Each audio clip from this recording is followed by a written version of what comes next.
Well, the White House wants you to believe that the economy is doing great, but you know better.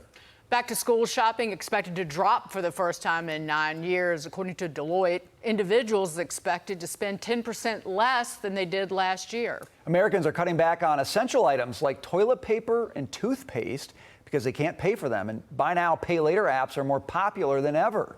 Businesses are worried, cutting back on worker hours. Inflation is easing because of painful Federal Reserve interest rate hikes, but Sloppy Joe wants the credit. Bidenomics in action. His spending caused inflation, not COVID and Putin, and more of his spending isn't bringing down inflation. Here now, public finance economist at the Heritage Foundation, EJ Antoni. EJ, good to see you today. So Biden was out today touting the inflation numbers. They were down year over year compared to last year's number of 9%. But of course, that's not the whole story. Talk about your reaction to the numbers that we saw today and how you put that into context for what it means for people. Well, people have to remember that inflation is a hidden tax. You know, if you're wondering where did the government get the trillions of dollars that they spent over the last several years above and beyond normal spending levels, they're taking it out of your paycheck right now. The average worker in America last month, when inflation was only 3%, paid about $4.50 an hour in the hidden tax of inflation. Wow. So that's why people can't make it from paycheck to paycheck. That's why people are putting necessities onto installment plans, like groceries, for example.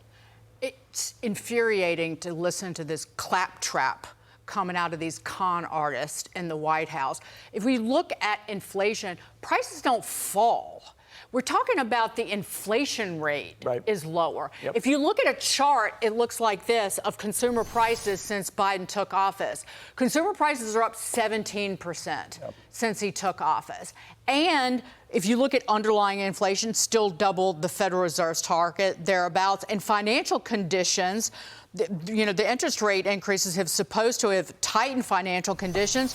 They're looser than in the fall of 2022, and they have not tightened at all this year. So more interest rate increases are on the way, which is the double screws, the vice grip that Americans are in. Exactly. And all of that quantitative tightening that the Federal Reserve did for so many months was then just offset by the quantitative easing of bailing out bad actors in the banking system. You know, and I'm so glad you brought up those inflation rates, because if you look at inflation, what it averaged during all of the Obama and Trump years, you were at 1.8% annualized rate. Biden then had a period of about 8.5% at an annualized rate, and now it's at 3%. Now, that's not just the last year. Right? What I'm trying to say is that inflation is not trending back down to 2%. Right. It is stuck here at 3%, and there is no indication it's going lower. Dagan always gets the charts right, and the chart we put up there, the real chart on inflation, is incredibly important because the one you'll always see looks like a mountain, right? And we're coming down the other side of the mountain. Totally misleading. But what's interesting, that's it right there. But what's interesting to me is you look at hardship withdrawals from 401ks, for example, in the first quarter, up 33%, says the Bank of America. Translation, people are running out of duct tape. They can't pay for this stuff, and they're having to dig into things. That's a very, very bad way to buy groceries. Right. But you know what? This is the fruit of government overspending. Americans are eating from the tree the rotten fruit of government overspending today. Yeah. It's the essence of why people are conservatives. We don't think that these bureaucrats and these con artists make better decisions with our money. A group of congressional Democrats, however, have released an astonishing new report that tax filing websites like H&R Block shared extraordinarily sensitive information with technology giants Meta and Google to better enhance their algorithms.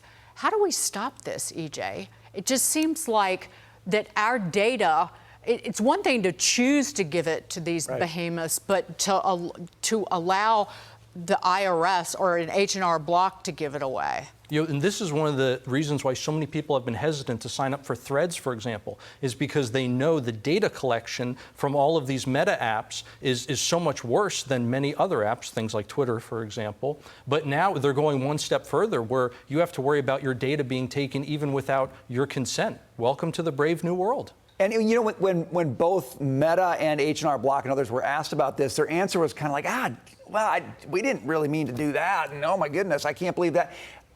Is that true? Do they know? Is the capture of this data happening at a level where even these guys can't keep track of it? That doesn't excuse them, by the way. It just tells you that this is completely run amok. I find it very hard to believe that these companies, with the sophisticated software they have at their fingertips, that they don't know what's going on within their own businesses. EJ, great to see you. You too. EJ Antoni. Hey, Sean Hannity here. Hey, click here to subscribe to Fox News YouTube page and catch our hottest interviews and most compelling analysis. You will not get it anywhere else.